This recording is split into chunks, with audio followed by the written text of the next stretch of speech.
Hey everyone, hi. My name's Thomas Halford. I'm a father of three, married 20 years, just became a grandfather, live in Northern California, and I originally grew up in Alabama.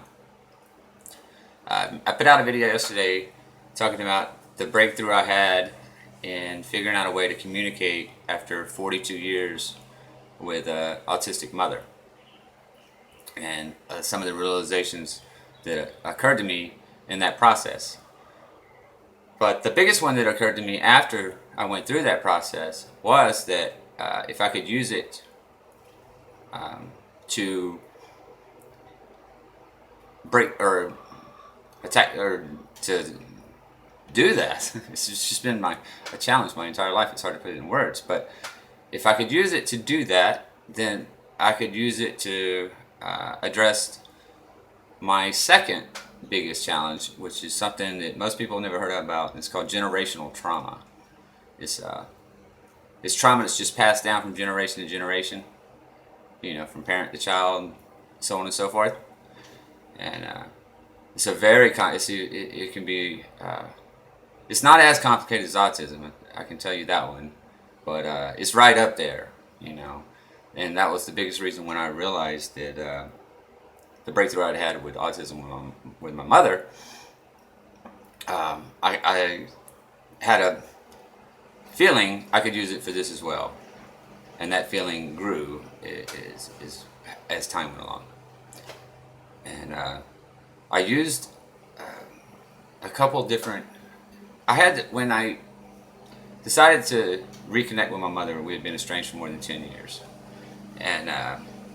So I decided everything I had ever tried had never worked. So I needed to throw out literally everything I knew and start from scratch.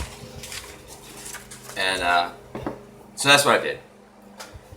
And then the next challenge was because we're 2,000 miles apart. She's still in Alabama and I'm in California. So I was going to have to, whatever I came up with that was going to be the first big hurdle to kind of figure out.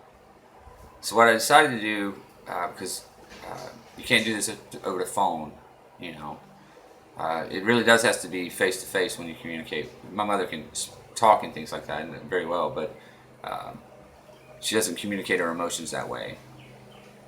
So not being face to face with her makes it very difficult, and has had a lot to do why we've been so much out of contact, because communicating that far apart over the phone. It's just not how it works. So, but I realized that now with the internet and you can watch live video instantly anywhere you're at, literally walk around town with your cell phone. I was like, well, maybe I could use that and start communicating with videos. And did. And the other rule that I had when I started was, once I started, just don't stop. Just go with this. Go wherever it takes you. Was the next. Because every time before when I've tried, I've always hit like kind of a brick wall at some point, and just get frustrated and don't know which way to turn. So I said I'm just gonna go even when it doesn't make no sense. So start sharing videos, and it took a while to even get any kind of emotion going back and forth that way. If that makes sense. But eventually, I kept doing it, occasionally. And I got a little spark, and I just kind of followed my instincts with that and went that way. And then the next phase was I realized that to open myself up, I needed to expand the interactions with this video, because it would force me to be more honest, right? And when you're communicating with someone with autism or someone like my mother, like, your emotions have to be honest. That much I know just from feel from being raised by her. So I expanded my circle a little bit, and started expanding my interactions, with posting on social media, Twitter, Instagram, getting more active on Facebook. I didn't have those accounts before any of this. And then anytime I'd make a video, I needed a place to store it, so I'd put it on YouTube, and that would eventually lead to some interactions coming back from those as well. And which was a big step, because that made me realize that I had to immediately get over the fact that I was basically having an emotional conversation across the internet, that anyone could read half of at any one point, if that makes sense. So I'm putting one part out there, to connect emotionally to something, waiting for that to come back to me. So that means all kinds of people that don't necessarily connect to it emotionally, they just think it's weird, or they don't know what they're even looking at, are going to be interacting with that as well. And I've got to be able to keep those out, because they're not going to be bringing in the emotion, the real emotion that I need, if that makes sense. So to do that, I decided to use synchronicity with my own life, right?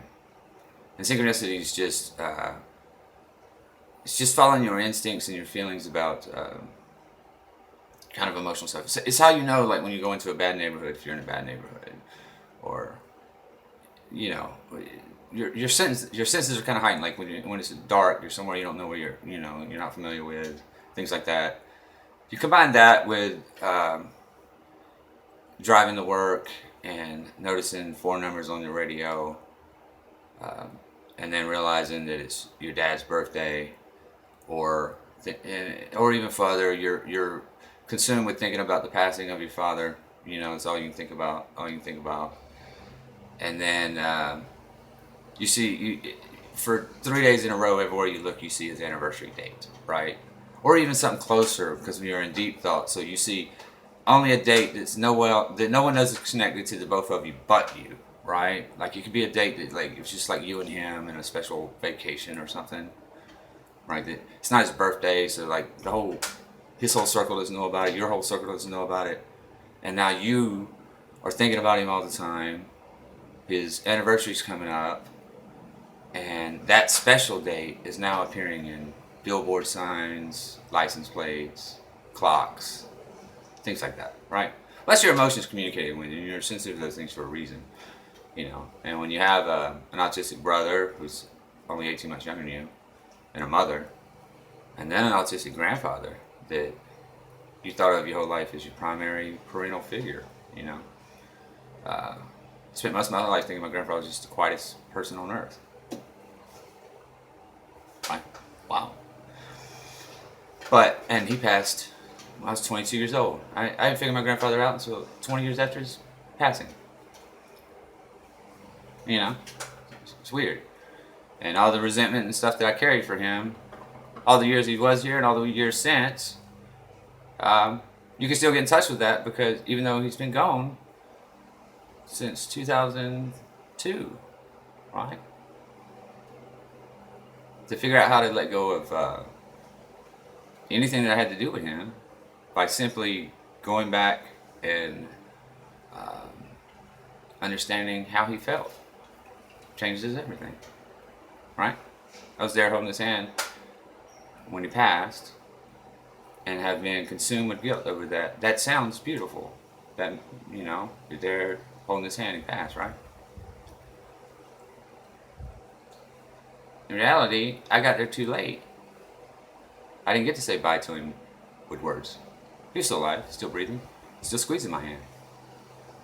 He couldn't tell me bye, I couldn't tell him bye, or I tried, but, he's out of it, medications, that type of stuff. I had been consumed with guilt for that 20 years. Because I didn't get there the day before, when the rest of my family had been able to spend some very valuable time with him. Right? They even tried to call me to get me there. It's 22. It's 22. My grandfather had been sick the majority of my life. I had been called home countless times that he wasn't going to make it, right? He's in his early 60s still, mid 60s. Young guy. I thought I had time. And I did get there. Now I know, though. See, the difference now is I did get there. I was holding his hand. He was communicating with me. I know that now. I feel that now. And I feel blessed beyond belief that I got to spend his last moment on earth with him. I got to hold his hand. Because the reason I happened to be sitting there holding his hand when he actually took his last breath was my grandmother would not leave his bedside. She was so exhausted, they had to put her in the hospital room right next to his, so that she would just have a place to go sleep. And in that moment, she's on her foot of his bed, dozing off, right? She won't leave his side because he's just breathing. I get there, she's able to let me sit with him because she knows how close we are. And I was running late. I hadn't got to spend the time with him like everyone else. So it allowed her to go over to the couch to take a nap. As soon as she fell asleep, which is maybe 5 seconds, my grandfather squeezes my hand, takes his last breath. He didn't want to die in front of his wife that had been caring for him for 30 years, 40 years, 50 years, whatever it had been, you know? He knew I could handle that. Never knew.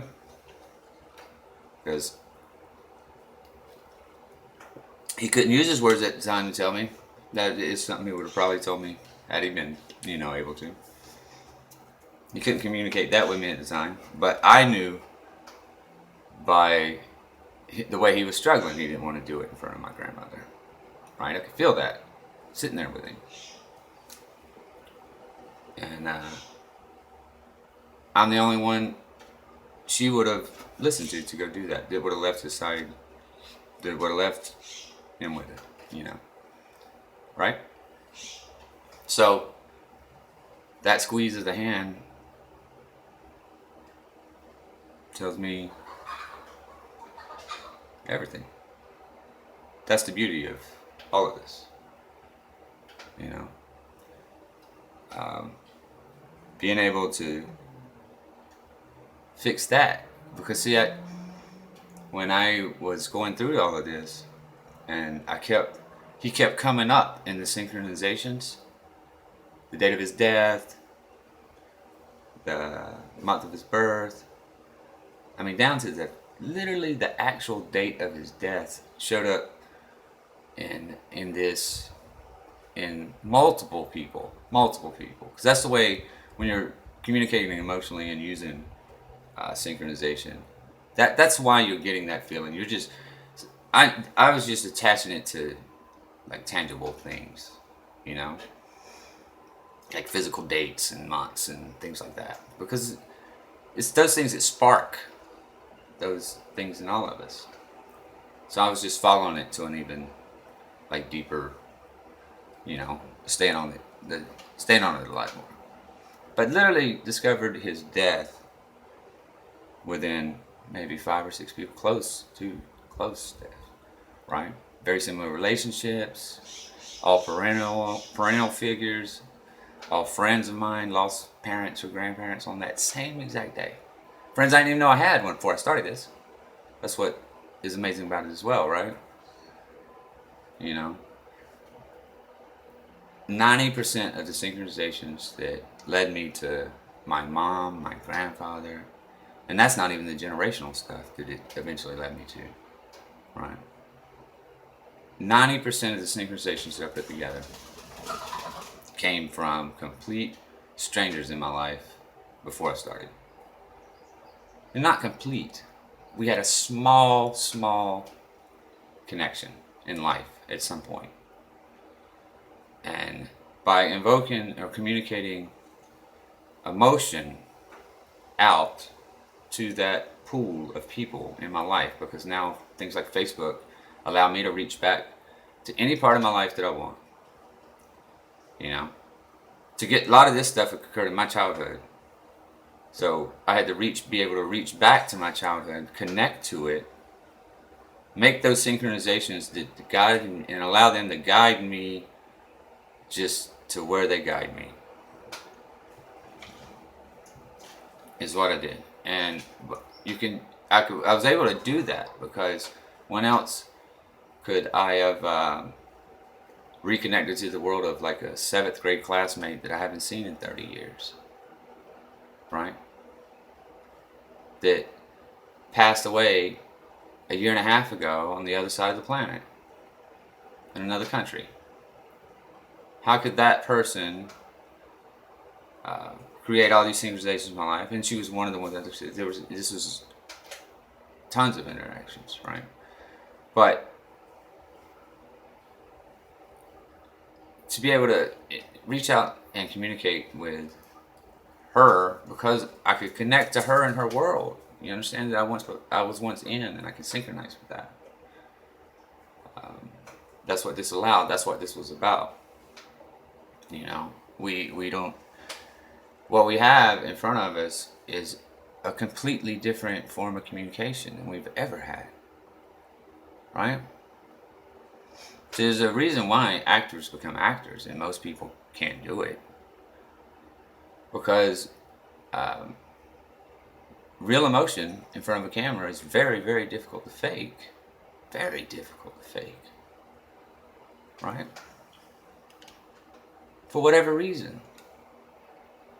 Like, I don't know if anyone else is out there. Did you hate being like videotaped? Right? Like at your kid's birthday party, you don't even know what to say when they point the camera at you. You ever been at a wedding and someone comes up and asks you to say something to the couple, and you just feel like a complete idiot? All of a sudden, it's just a camera, right? But for some reason, it changes everything about you. Well, and that's why actors get paid to be able to be natural and with a camera. But if you can get in touch with that, you know, you got the world at your fingertips. You really do, because you can connect to anything that if you were once connected to it, or you can form new connections and do the same thing. That's the beauty of it. It goes forward as much as it goes back.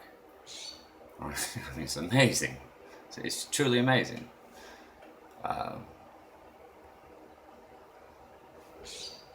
What we're all sitting right in front of most of our time now. You know, and I owe a lot of that to the beauty of my children. The beauty of children. Because I think I've always looked at any of these things as just an extension of the phone, right? Calling someone up, telling them what you need them to hear, or calling someone to add some information, get what you needed to hear. It wasn't a connection though, you know. Only time you ever really connected is like, remember the first, like your high school girlfriend and staying on the phone for hours at a time, things like that.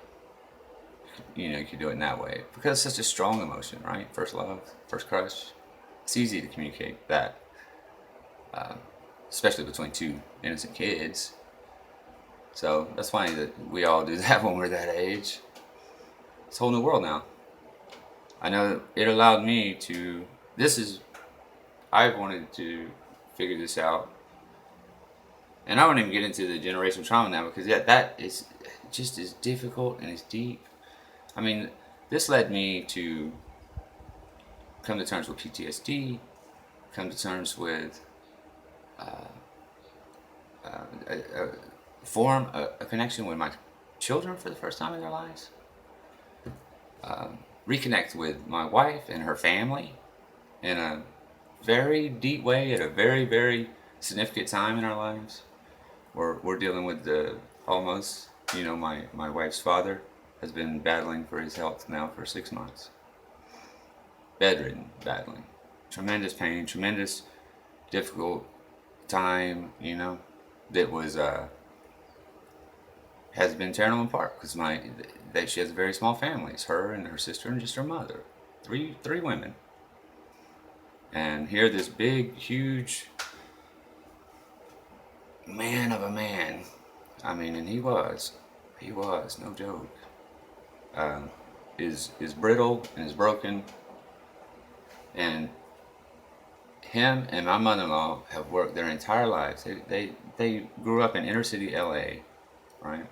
Watts, that area, and have went on to have tremendously successful,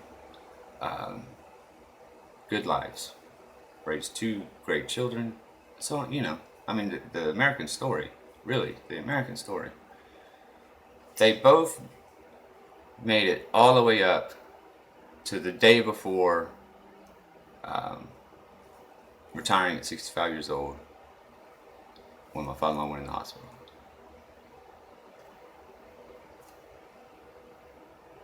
And that's where he's been since. either there, he's there now, and you know, I mean, he's been in and out the whole time. So it helped me help them. It helped me form a relationship with my oldest daughter, who just became a mother herself. And because I was in such a place up until all of this, you know, that's all been communicated to all my children, right?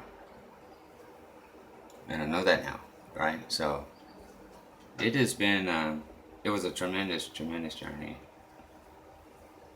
to working my way through it, and the amount of it was a tremendous amount of work. I know that, but just allowing yourself to go through the process. You can't force it. You can't, like, the way this works is it's happening right now. Tomorrow this video won't be 100% because of the synchronizations that will happen as a result of it. You know, that's the great thing about getting to when you get here, because as quickly, or as long as it takes to get here, and as quickly as you're there, right, it turns around and starts going the other way, and that's been just as tremendous to me as well. I mean, some of the things that it has led other people I'm connected to you know, to discover about their own selves. Because when you have this conversation, this type of conversation, and it's an emotional one, yin and yang, two sides, good and bad, you gotta feel them both, you gotta experience them both, and you gotta, it's because it's so that you understand them both. And then that's how both people, just like in any conversation, walk away with a complete understanding of both sides. So it does the same thing out as it does in, it goes back as it goes forward. It was very unique to me that how many times I bounced between simply life and death, life and death, life and death, synchronization, back and forth, like date, birth, 20 dates, death, you know? So you follow that, those instincts, you can get as far down to exact days. Like a very significant day for me was like December 8th, right? It's the day my grandfather died. The story I was just talking about, December 8th. Following that instinct led me to meet 5 very, very close friends that all lost a parent or grandparent on the same exact day, right? So many things like that.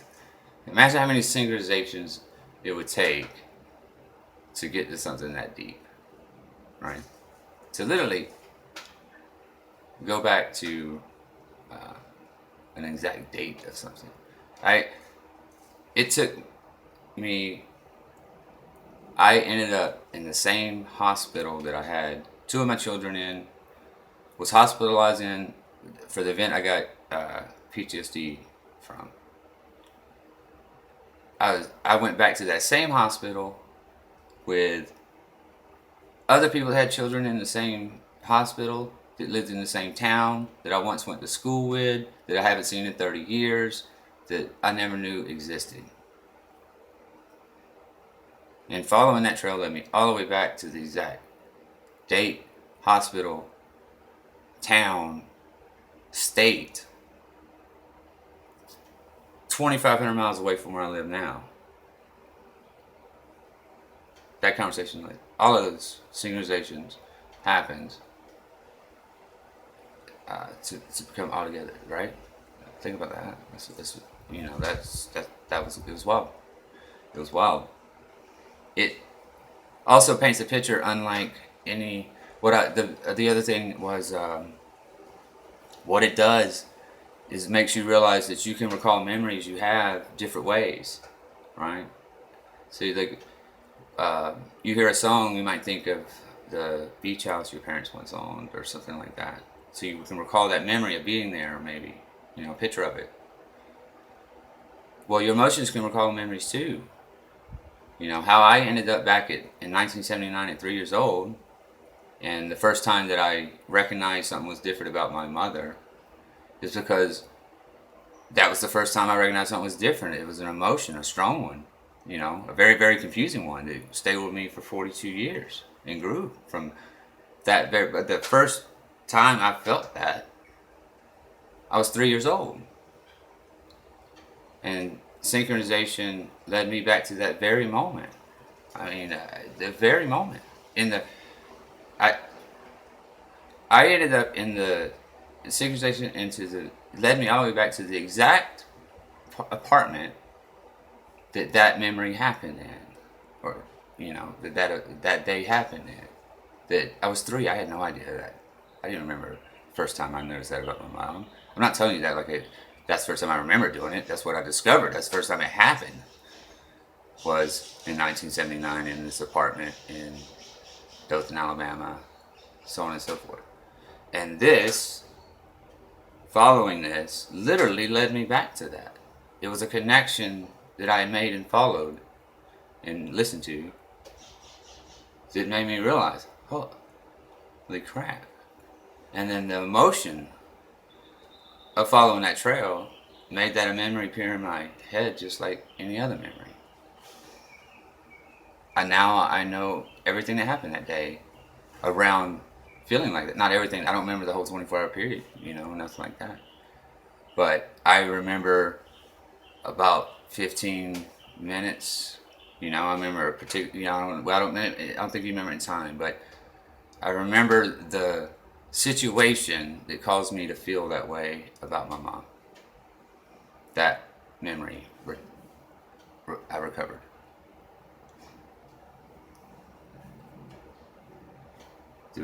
Through doing this, which I've always been able to do. I just never used it for anything good. Used it for fun and waste time and work, things like that. But being able to combine it with technology and the ability of, using the fact of how well we're all so connected now,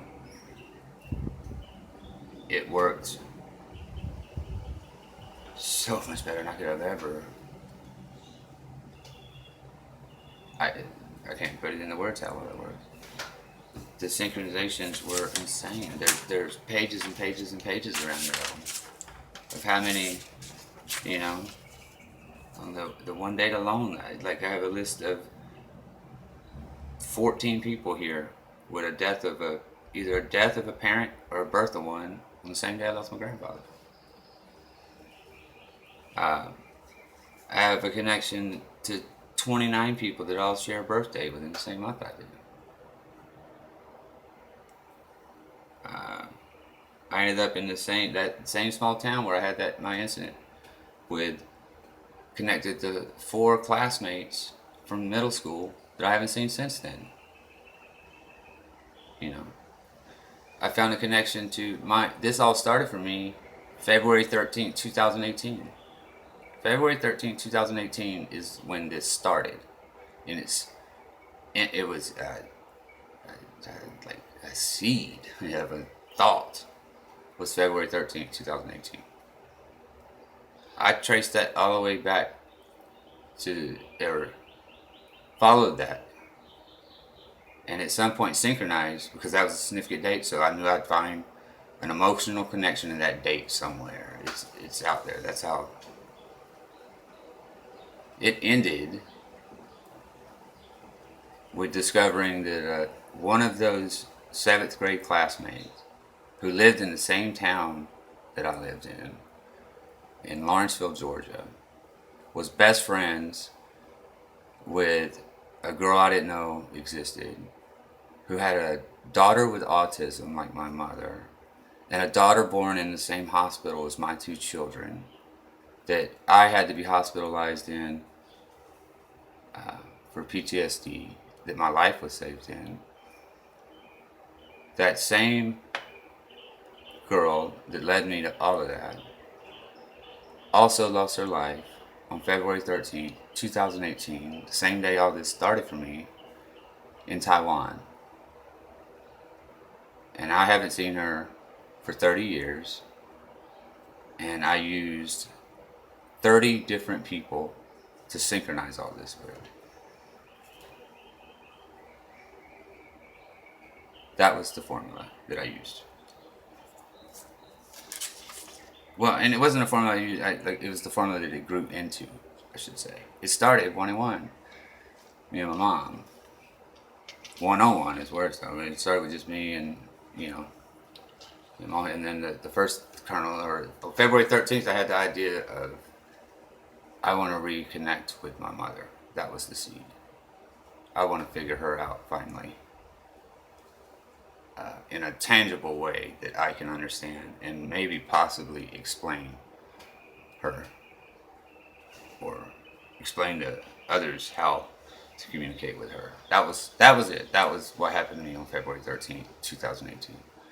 Same day my childhood friend passed away and lost her life at the same age I am. So, I don't know if anyone wants me to actually identify all the synchronicities, because there was some crazy ones. Like I said, when the big one was finding out that the same day happened, and December 8th was, I had so many connections out with my grandfather, but that happened with every major trauma I had to go back and deal with, even the generational trauma that led, which was the other very difficult thing in our family. And there's still so much work to do with all of these things. That's the other thing. What leaves you is the confusion, right? The confusion of not knowing what it is you feel and not knowing what to do with it. You still have to address the problem, if it was one, especially when it comes to trauma. Like, you still gotta talk that out in some way, like, unless, I managed to get in contact with my trauma related to my grandfather. He's been dead 20 years. So, it just, I think it's just, but that came with time too, understanding that. It started with just understanding him. And, so you still have to work those things out. It still goes forward in both ways. Work on you, work on the person you're connecting to and helping. Because that's the other thing. The only way to fix any of this stuff is getting connection with it. And the only way to do that is